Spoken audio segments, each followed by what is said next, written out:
Eh bien salut à tous, j'espère que vous allez bien. On se retrouve aujourd'hui dans une toute nouvelle vidéo où nous allons parler de ce fait d'actualité que tout le monde a repris. Personne ne s'est soucié de si c'était vrai ou non. Le média l'a dit, alors c'est que c'est vrai. Comme quoi que les homosexuels sont maintenant autorisés à devenir prêtres en Italie, mais sous certaines conditions strictes. Donc vous avez pu voir chez des catholiques qui ont en horreur Vatican II, qui ont en horreur le pape François, etc., relayé dans le plus grand des calmes, sans même se soucier de discerner ou de faire la lumière ou toute la vérité à ce sujet.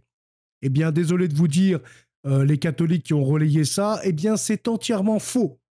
C'est une mauvaise lecture du monde médiatique anticatholique. Et une énième fois, vous avez mis votre nez dans le caca et vous refusez encore une fois de voir la vérité puisque ça vous arrange. Ça permet d'alimenter votre fonds de commerce. Tous ceux qui sont contre le pape François et contre l'Église catholique, Vatican II, etc. Ça permet de dire aux gens, regardez, j'ai raison, cette église est fausse, cette église est éclipsée. Venez chez moi, ramenez de l'argent, etc. Vous verrez, nous ici, nous sommes de vrais et pieux catholiques. Mais quand on voit vos problèmes de discernement, vos problèmes le fait de s'appuyer sur des médias sans même chercher la vérité de votre côté, c'est quand même très problématique. Alors dans cette vidéo, on va rétablir la vérité. Est-ce qu'il y a eu des changements, oui ou non? Est-ce qu'aujourd'hui, un homosexuel peut venir tranquillement dans le séminaire, etc. Nous allons le voir ça tout de suite. C'est le site avevenire.it, donc un site italien, qui titre « Sur les homosexuels et le sacerdoce, les règles n'ont pas du tout changé. Les règles de 2016 ont été confirmées. La clarification rendue nécessaire par une lecture erronée du texte de la CEI, dans laquelle certains ont vu le feu vert pour accéder à l'ordination tant que l'on reste chaste. Les normes sur la non-admission des personnes homosexuelles au sacerdoce ne changent pas.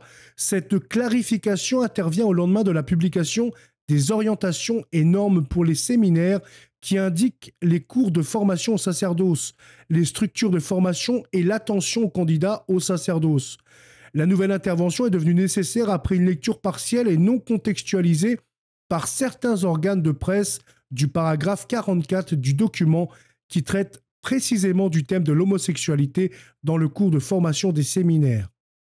À vrai dire, le paragraphe reprend mot pour mot ce qui est établi au numéro 199 du document publié par la Congrégation pour le clergé de l'époque, intitulé « Le don de la vocation sacerdotale », après en latin je ne vais pas le dire, c'est trop compliqué, du 8 décembre 2016, et qui reprend à son tour le contenu de l'instruction publiée par la Congrégation pour l'éducation catholique de l'époque en 2005. Donc, c'est ce sujet.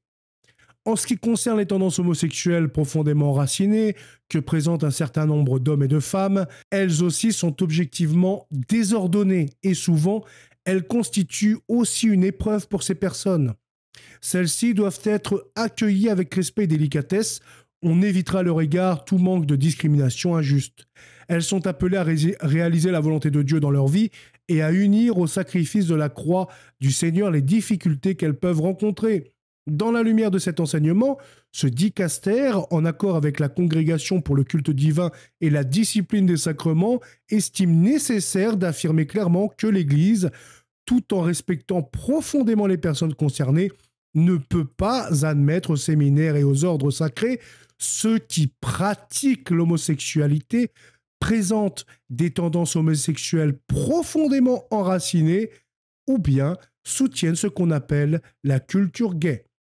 Donc, à la base, tous ces prêtres aujourd'hui qui sont ouvertement pro-LGBT, qui défendent ouvertement l'homosexualité, etc., devraient être condamnés. Ça, nous sommes tout à fait d'accord. Ces personnes se trouvent en effet dans une situation qui fait gravement obstacle à une juste relation avec des hommes et des femmes. De plus, il ne faut pas oublier les conséquences négatives qui peuvent découler de l'ordination de personnes présentant des tendances homosexuelles profondément enracinées. Par contre, au cas où il s'agirait de tendances homosexuelles qui seraient seulement l'expression d'un problème transitoire, comme par exemple celui d'une adolescence pas encore achevée, elles doivent de toute façon être clairement dépassées au moins 3 ans avant l'ordination diaconale. Donc là, on explique bien que les personnes ne doivent pas pratiquer l'homosexualité ni présenter des tendances homosexuelles profondément enracinées. Donc là, il y a tout le détail. En ce qui concerne les personnes à tendance homosexuelle qui s'approchent des séminaires ou qui découvrent cette situation en cours de leur formation, conformément à son propre magistère, l'Église, tout en respectant profondément les personnes en question, ne peut pas admettre au séminaire et à l'ordre ceux qui pratiquent l'homosexualité, donc ce qu'on vient de voir. Les personnes submentionnées se trouvent en effet dans une situation qui entrave gravement une relation correcte avec les hommes et les femmes, peut-on lire dans le document de 2016.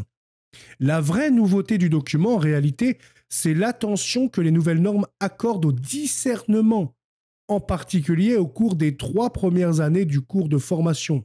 Nous entendons mettre la personne au premier plan, et réitère l'évêque de Fiesole, Stefano Manetti, président de la commission épiscopale pour le clergé et la vie consacrée, en aidant les candidats au sacerdoce à se clarifier en eux-mêmes.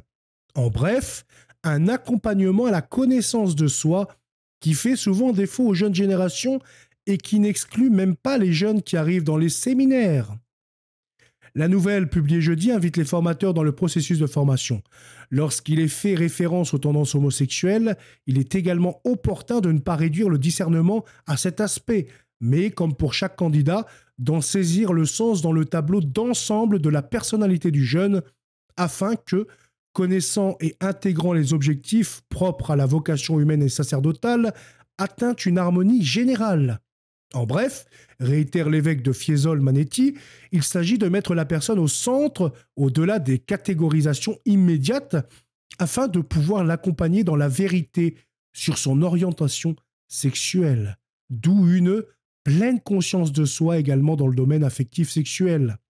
Une attention que les formateurs sont appelés à avoir envers tous les candidats au sacerdoce, donc aussi pour les hétérosexuels.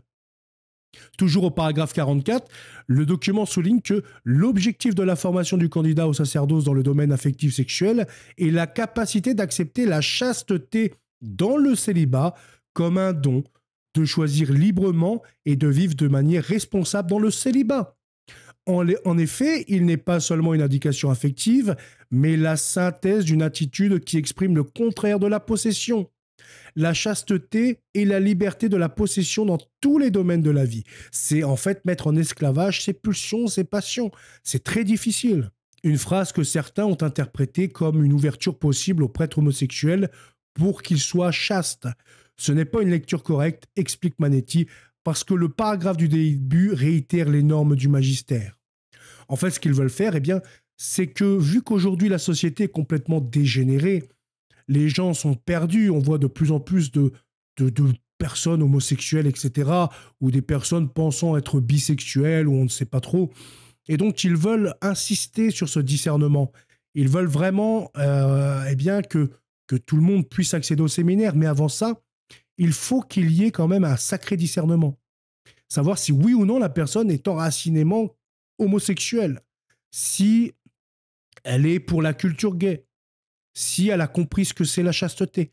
En fait, à une époque, on ne se posait pas ces questions-là parce que la société n'était pas autant dégénérée qu'aujourd'hui.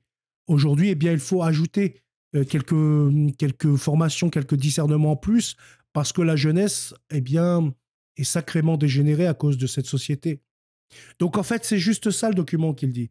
Il ne dit rien d'autre. Il ne dit pas, oui, c'est open bar, tous les homosexuels peuvent devenir prêtres, faire le séminaire. Ça, c'est ce qu'on a entendu de la bouche de certains catholiques bénévacantistes, certains catholiques cédévacantistes, certains catholiques qui sont catholiques de papier, etc. Enfin, voilà. Voilà pour cette petite affaire. J'estimais que c'était très important de faire une vidéo parce qu'on entend beaucoup de bêtises à ce sujet et les gens ne cherchent pas plus loin que ce que les médias leur disent.